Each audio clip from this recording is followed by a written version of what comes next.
Hello, this is Raf Alvarado and welcome to Exploratory Text Analytics. In this video, we're going to briefly review the concept of information theory as introduced by Claude Shannon in the essay I asked you to read, A Mathematical Model of Communication. I've actually asked you to read the introduction, which is just very brief and sort of lays out the conceptual framework that he's working with. And then I suggest that you also read the sections that I've listed because they're a really good introduction to the language model stuff from the Jurafsky's text on creating language models. And this is basically where the concept gets started. So let's begin. First of all, just want to introduce Shannon's theory of communication historically. This essay, published in 1948, is really extremely profound. It's really hard to underestimate how profound it is, how important it is, just in intellectual history broadly, but also just for text analytics. It really is the foundation of text analytics in many ways. Shannon really clearly states the way to conceptualize text in a way that makes text amenable to statistical methods. It's also one of the most important papers of the 20th century, just in general, again, for intellectual history. Even though many others were developing ideas similar to his, in particular Norbert Wiener in his book Cybernetics, which was also published in 1948, and lots of ideas that were in the air. This particular essay, for some reason, had a huge impact. And it had a profound effect on all the sciences, almost immediately shifting a focus from energy to information in a number of fields, just to name a few: biology, anthropology, and physics. You start seeing these fields reconceptualize what their focus is in terms of information immediately following this essay. It introduces the concept of entropy and information, as which in this evaluation that I'm presenting you is really as important as the concept of evolution, or even I would go as far as to say as relativity, as a profound scientific concept from the 20th century. I didn't ask you to read Norbert Wiener, but just to give you a sense of how profound the concept of information is, he went so far as to say that the concept of information is as fundamental to the description of nature as the concepts of energy and matter. And in fact, in the previous paradigm of physics, the world could be divided into matter and energy, or as Linus Pauling says in his Introduction to Chemistry, matter and radiant energy. But what Shannon introduces here is a concept of information that stands as a third element, if you will, third feature of the base level of reality that's not reducible to energy and not reducible to matter, which is extremely profound. So it really is a huge contribution, not just in solving a communication engineering problem, but contributing to how we understand mind and nature. So I want to begin by putting it into a little bit of a context here. So Shannon's writing in 1948, but he's at the tail end of a long development of the formation of a global communication network, sometimes called the Victorian Internet. There's a great book by that topic that I encourage you to go, by that title that I encourage you to go read if you have time. Basically, it points out that mid-19th century, telegraphy revolutionized global communications, and by the end of the century basically enveloped the world. And what you see in the lower right picture is sort of a typical city street in a major urban center, such as you would find in New York or Paris, showing how much much this infrastructure started to change the environment and change the world itself. Because we have become so dependent on it to communicate information. Basically, the world economy and the world political economy, because a lot of the information being transferred is not just economic information, such as stock market and information that affects trading, but also political information is communicated over these wires through newspapers and so forth. What happens is that communication engineers need to solve the problem making these wires more efficient because it's basically a question of money and economic efficiency.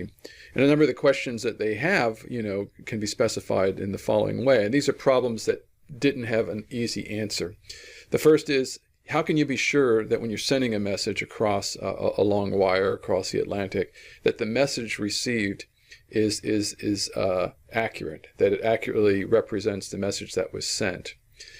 Secondly, how can you increase the capacity of information that you communicate? So if I want to make more money, as AT&T say, how can I make my infrastructure capable of sending more information? How can we send that information more quickly? How can we send that information more efficiently? Right? You can imagine these are all engineering problems with direct economic impact.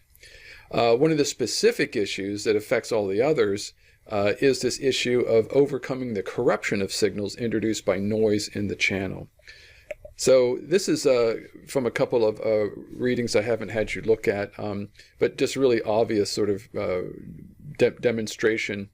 depiction of what happens to electrical signals as they pass through wires over great distances, especially when the technology wasn't so great.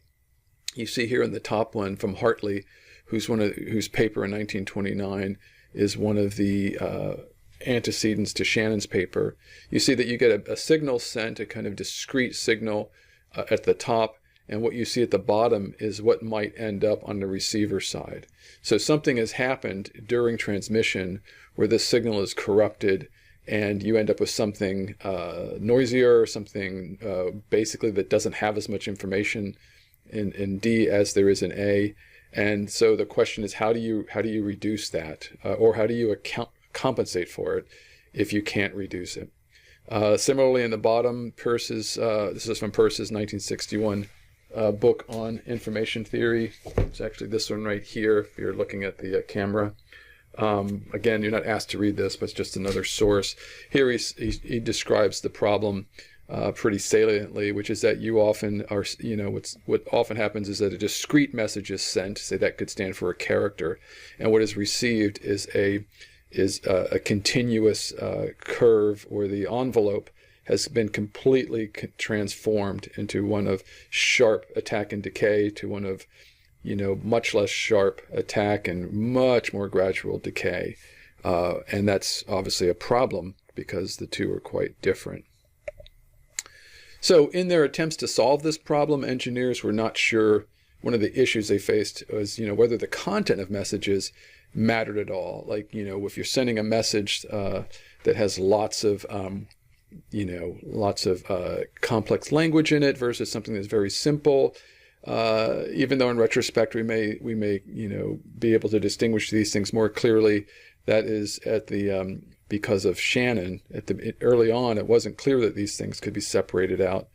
And the other thing is, what's the role of energy used to send a message? I mean, does more energy improve the effectiveness of communication? That's a common sense view, which is to say that, if we want to improve those factors I described earlier, of speed and capacity and so forth, maybe all we need to do is boost up the energy in the signal, and that's going to solve the problems. But maybe it actually will ruin the signal. We don't know unless we have this properly theorized. So here's how Shannon approached this problem. And I just want to read the first quote. It's paragraph 2 in the first on the first page of the document I asked you to read. The fundamental problem of communication is that of reproducing at one point, either exactly or approximately, a message selected at another point. So it's the idea, the goal here is to reproduce a message. So reproduction already implies that the message has some kind of structure to it. Frequently the messages have meaning, that is, they refer to or are correlated according to some system with certain physical or conceptual entities. These semantic aspects of communication are irrelevant to the engineering problem.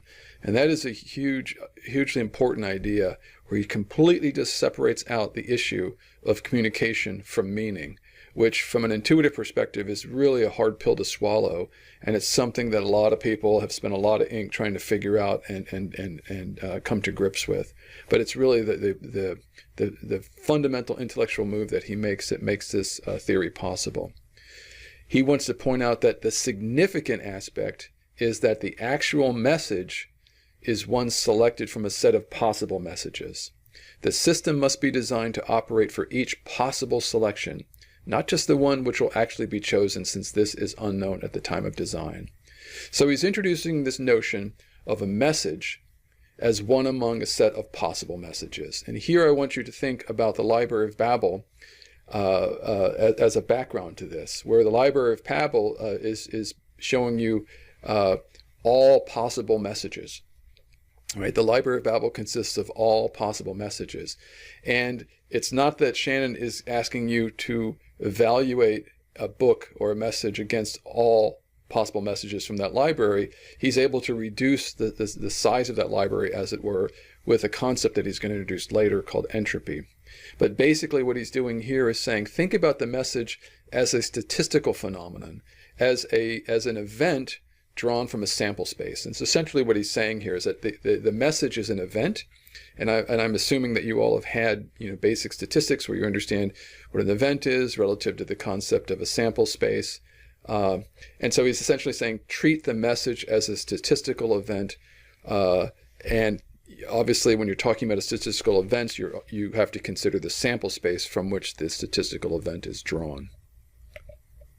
So here he introduces this general schematic diagram of any communication system. It's based on telegraphy pretty much, but it applies to other things as well. He gives examples of television and the telephone and some other communication systems. But as we're going to see, we can generalize this to text. And immediately following the publication of this paper, a physicist named Rothstein was able to show that this model actually applies to the relationship between the physicist and the real world through the use of instruments. But let's look at the elements of this diagram. So you have an information source, something that produces a message. And a message, by the way, is language in our context, but it could be a signal of some kind. It could be a radio wave. It could be someone talking. And then there's a transmitter which takes that message and converts it into a signal. And unlabeled here is this notion of a channel, which is the thing through which, or the medium through which the signal passes. In the case of telegraphy, that's the electronic pulses through telegraph wires. And it's received at the end of that transmission, after which it may undergo some noise, influence, or corruption that we saw with the signals earlier. And then it's received by a receiver that then decodes that signal and then produces a message. So if this is a telegraph, you can imagine the transmitter is actually a person who hears somebody give a message in language, English language, and then converts it into Morse code. And in there are two conversions actually that go on in the case of the recoding. First of all, the person in the telegraph office will transcode the language letter by letter into Morse code, and then Morse code is transformed, symbol by symbol into electric pulses using the telegraph thing. And then the receiving side is the flip side of that. So that's his basic schematic diagram, and what he's going to do is describe each of these elements in this diagram mathematically to come up with a way of answering those questions that we saw earlier. So what is an information source? Well, in his view, he describes the information sources as being anything that can produce a message, and so one obvious one is a person talking.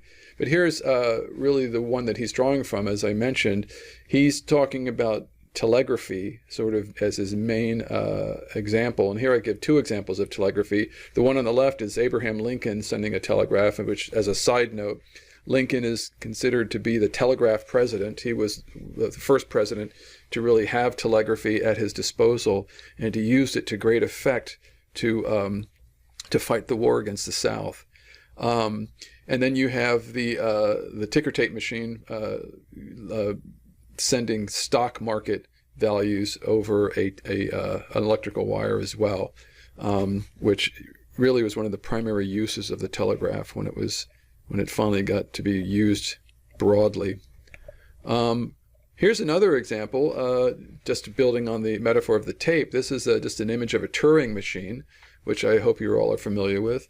Alan Turing, who sort of considered the father of artificial intelligence, developed this concept of a universal abstract machine that was capable of computing anything.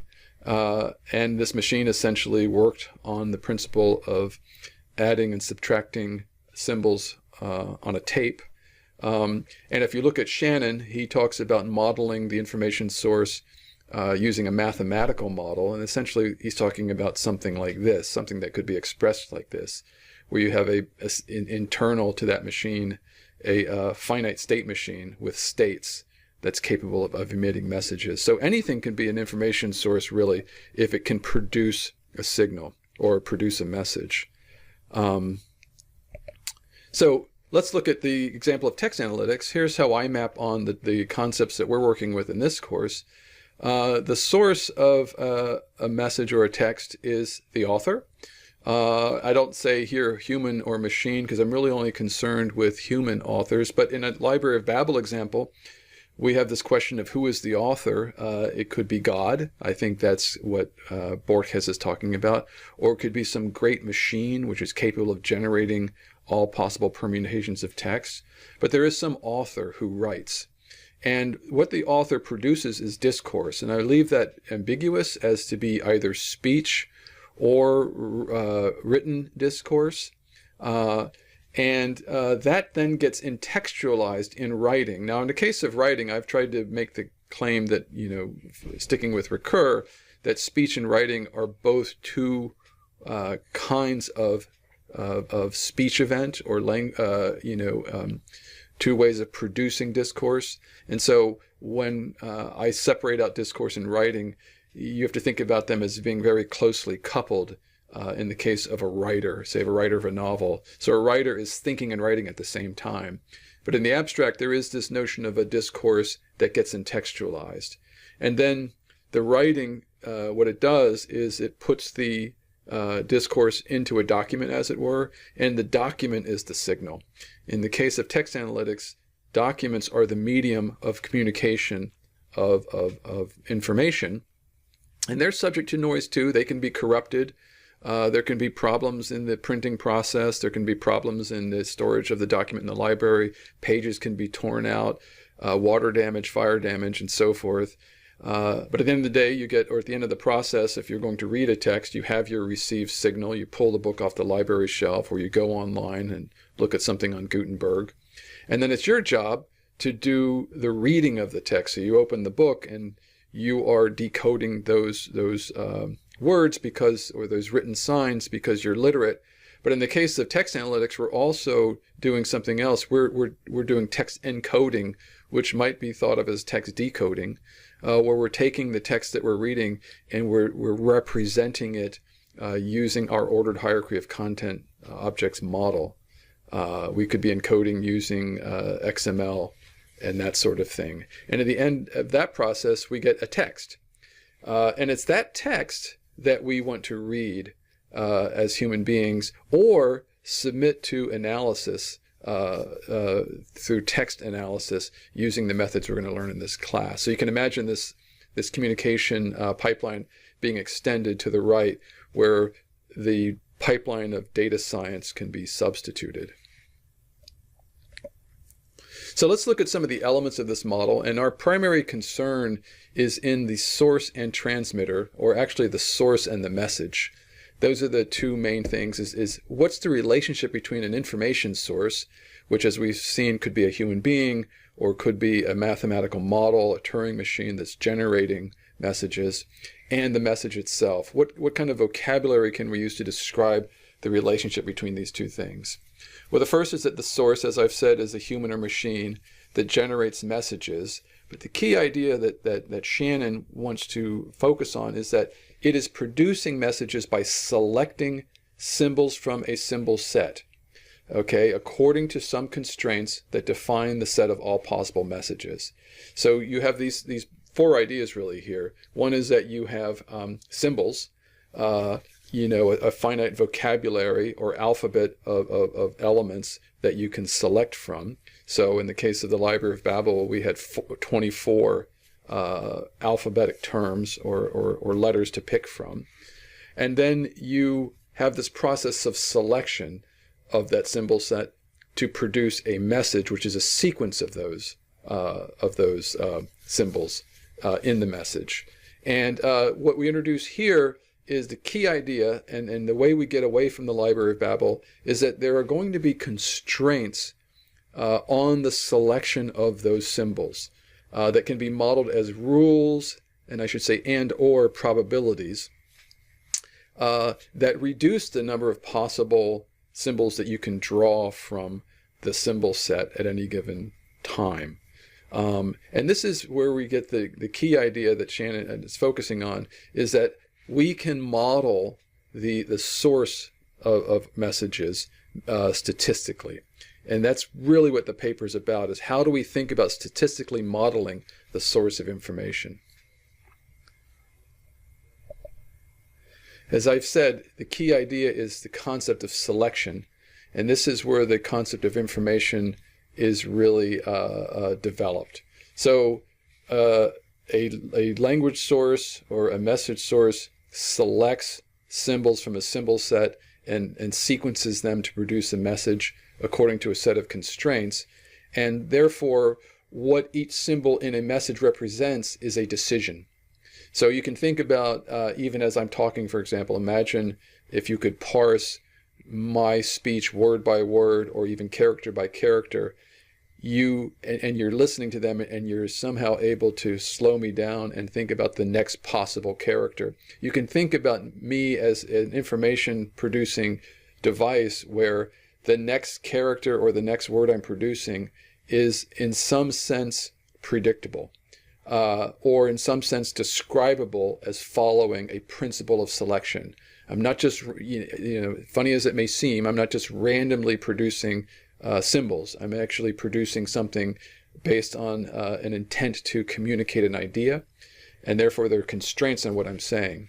So the key idea in communication is that it's a series of decisions, a series of decided or selections at each point in the message, each sequence point in the message. And that is why the concept of the binary digit is so important, because a binary digit, or what's called a bit, a term coined by Tukey, the great data analyst, reduces this notion to its essential form. So you can talk about selection, using an arbitrarily large alphabet. Again, drawing on the Library of Babel, there's 24 letters to choose from. But we can also imagine that library just having an alphabet of 2, and just drawing from 2, and that would really reduce this concept to its most essential form, which is that at each point in the message there is a choice, of 1 or 0. It's the most simple way of representing this process. So think about a binary digit or a bit as really capturing this elementary quantity, the idea of a decision. A bit is not the character, right? It's not the character 0, it's not the character 1, it's the choice of 0 and 1, all right? It's the amount of choice in a message that the concept of a bit is supposed to measure. So, in this model, the information source is a stochastic process. This is a term that you should be familiar with elsewhere. A stochastic process is a process that is in some sense influenced or governed by a random variable, or where randomization plays a role, but which is not entirely random. It's a kind of a complex idea, but it's one in which the notion of probability plays an important role. This means that the message being produced is governed to a greater or lesser extent by chance. Symbols and sequences are therefore associated with probabilities. And the key idea that I want you to get here is that the probability of function associated with the symbol set is called a language model. So even though that Shannon doesn't use the word language model in the document, that's what he's positing. He's saying we can predict communication and therefore improve the efficiency of encoding that information and decoding that information if we understand something about the language model that generates that message. And he points out that this is important for our work, that this model that governs the production of the message can be inferred from the messages received from the source. So we can work backwards from messages to the model that produces them by using statistical methods. And this is something that he calls, he doesn't say the ergodic assumption, he talks about ergodic processes. I call it the ergodic assumption, which is that we can make the assumption that all the messages from a given source are generated by the same language model. So let's look at an example here of a rudimentary language model. This is from the novel Moby Dick, and you can see just the distribution of letters in that novel, which are going to reflect the distribution of letters in English language in general. You can see that the space is the most frequent character, followed by the letter E, followed by the letter T, followed by the letter A, and so forth. This is a rudimentary language model where you're simply describing the marginal or prior distributions of letters in the text. And below you can see that that distribution looks like a long tail. It's a long tail type distribution. And this, by the way, is related to something called Zipf's law, which I hope to be able to get to in our code walkthrough.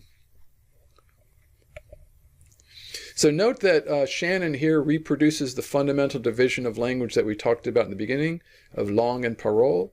In a way, the language model is long. In fact, some call the language model a grammar. I don't think that's precisely correct. I understand why that's said. I think a grammar is something that's rules-based as opposed to something that's purely statistical, but that's a philosophical issue. But you can see how the language model plays the role of long in the system that we talked about earlier. It's a finite system. It's a set of probabilities applied to a finite set of terms or symbols in a symbol system, and the message is the thing that's produced by that language model in a particular context of utterance, and it can be infinitely long or indefinite in its shape and its in the selections that are made. So what we're trying to do by inferring the language model is to describe the grammar of a language possessed by the information source. And this is why language model and grammar can be conflated. But the approach, unlike, say, Chomsky linguistics, is purely statistical. It's taking the text, treating the text as your truth, from which you reverse engineer a distribution that then becomes your language model. So let's look at this now in terms of quantity. How much information can be produced by an information source given this model of communication that Shannon describes? So the quantity of information, according to Shannon, contained in a message is related to how many possible messages we can send in a given act of communication. So we talked about, his approach is to basically see a message as one event out of a possible sample space of events. Well, the amount of information that a message can send is a function of the size of that sample space. So how do we compute that sample space size? Well, it's really just a function of the character set size and the length of the message. So a to the the alphabet size raised to the power of the length of the message gives you the number of possible messages that could be sent. And in a case where we don't have a language model applied, where everything is equally possible, these are the kinds of results you can get. Imagine an alphabet of 2, and you're sending messages of length 1, length 2, length 3, and length 4. You can see that the number of messages you get are as follows. You can have 2 possible messages with a message of 1 length and 16 with a message of length 4. Now, because exponents can be expressed as logarithms or logs, and logs are easy to work with, it is convenient to express the amount of information in a message as a log. So instead of just saying, a length equals m, we say log a of m equals the length, and the length is a proxy. The length of a message is essentially, and this is intuitive, a proxy for how much information is in that message. Now what's going to happen is that when you apply a language model to a text, you can talk about recoding the text in such a way that you can reduce its length.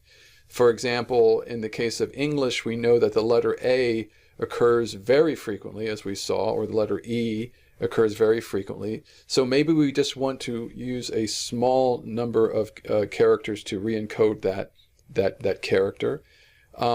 Whereas a letter that occurs very infrequently, like the letters Z or Q, we want to use a larger string to encode that, to make sure that we receive that information.